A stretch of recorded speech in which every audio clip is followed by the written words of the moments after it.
Hey guys and gals, this is Alex Olson for another episode of the Multifamily Minute. In this particular episode, we're going to take a look at what's commonly called north of the river or North Kansas City. That's a specific submarket of Kansas City that I have highlighted here on the map. Again, setting our boundaries. This here is the metro.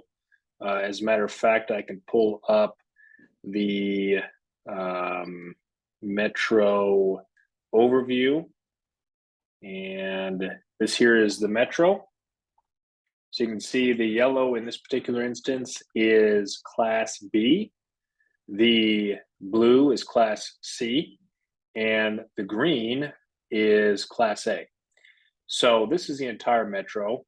However, today we're focused on north of the river, which is going to be just this location. So let's go ahead and dive deeper into this, and we'll start with more of the inner or closer to the river part and work our way north. So a lot of good news here for those of you who are interested in buying right around this area, which is North Kansas City. It's a town in and of itself. It is part of the metro, of course, but it's not Kansas City, Missouri. It's North Kansas City. It's a pretty small town. It's about right in here if you follow my mouse around that area. And then the remainder of this, a lot of this becomes Kansas City, Missouri. Then you have some smaller towns. You have Gladstone, excellent class A submarket. Riverside is becoming more and more of a class A submarket. Moving west, Parkville, great college, university over there. Along with good schools and the like, Platte Woods, Weatherby Lake, all of these is a pretty strong indication of a Class A submarket.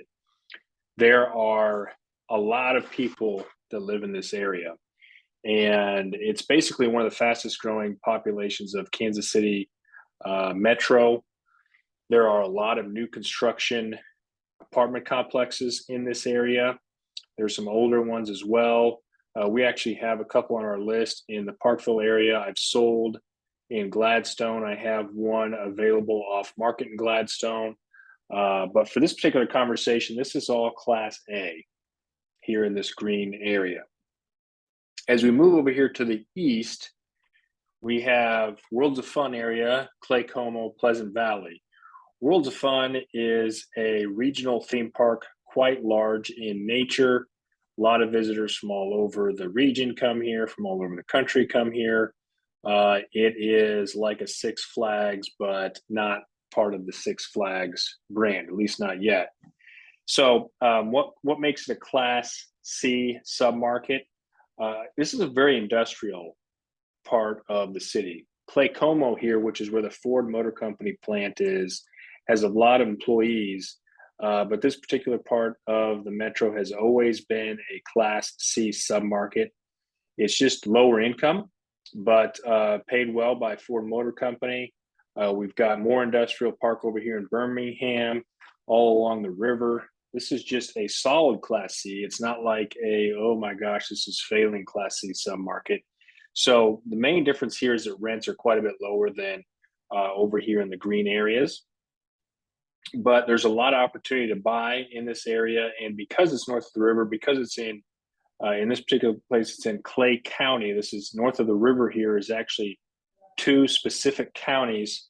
We have we'll just use this 169 dividing line. It's not quite perfect, but east of that is Clay County in this whole area here, and west of that is in Platte County. Obviously, Platte City is in this whole area here, which is where the airport is. We'll cover that in a second. So anyway, back over here in Clay County, we have Claycomo, which we talked about, and then the town or the city of Liberty, fast-growing town, Class A submarket, great schools, really amazing schools, a lot of good product available. We've sold quite a few apartment units in this area.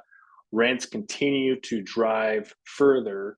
And a lot of this is because of the progressive nature of the town, as well as a very strong school district. So if you see something in Liberty, keep your eye on it, buy it, grab it. It's a great opportunity. if you can make the numbers work. And, it's one of my favorite submarkets here currently in Kansas City. Okay, so let's stick with Clay County, which we're going to just talk about here on this eastern side. And this is Class B submarket. And that really includes north of Liberty, and that's mostly Kearney is going to be where a lot of that population is, as well as Excelsior Springs. Those two towns are where most of the remaining population of Clay County is located. And these are both excellent Class B submarkets. The only real reason why they're Class B is because they're so far out in the metro, but they are part of the metro. They are in the counties that are part of the metro. They have lower rents, however, rents are increasing pretty quickly.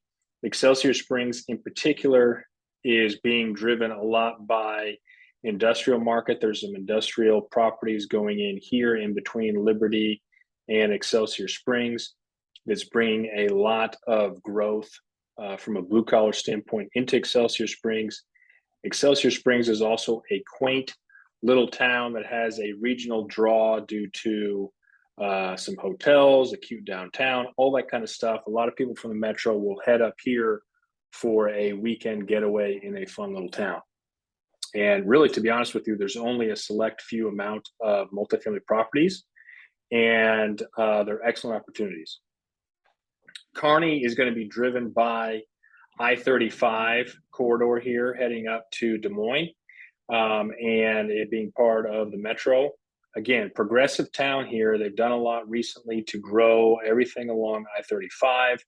It's getting noticed more and more all of the time. And if you can find something there, it's a good opportunity to take a look at it, see if it fits your return requirements, and is likely a good investment if you can make the numbers work. So that takes care of the Clay County side for the most part. So let's hop over here to Smithville, Farrellview, and Platte City, and Weston. Weston is in the far reaches of the metro.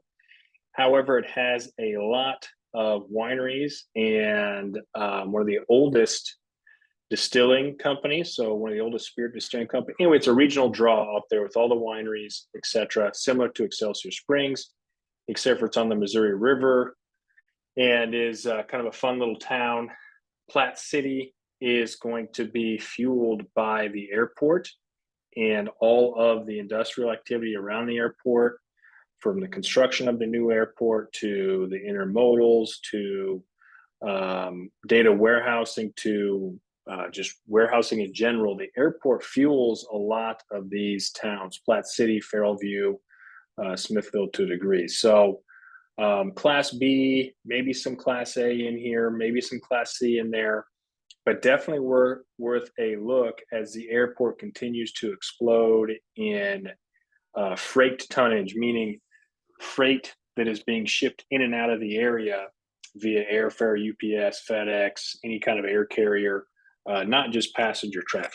So those are some important things to keep in mind about the airport and how it actually fuels a lot in the entire region, but in particular these small towns driving south into Gladstone, Kansas City, Parkville, etc. So when people talk about north of the river, this is the area that they're talking about. Usually it's in this green-blue area, and then people will talk about Liberty, and then, oh my gosh, you get into these great little towns of Excelsior and Kearney, Smithville, Farrellview, Platte City, and of course the airport, which is a great economic driver. So that'll do it for the overview of North Kansas City, north of the river. Thank you for watching, and this is Alex Olson with Xchange Commercial Real Estate here in Kansas City, and we hope to hear from you soon.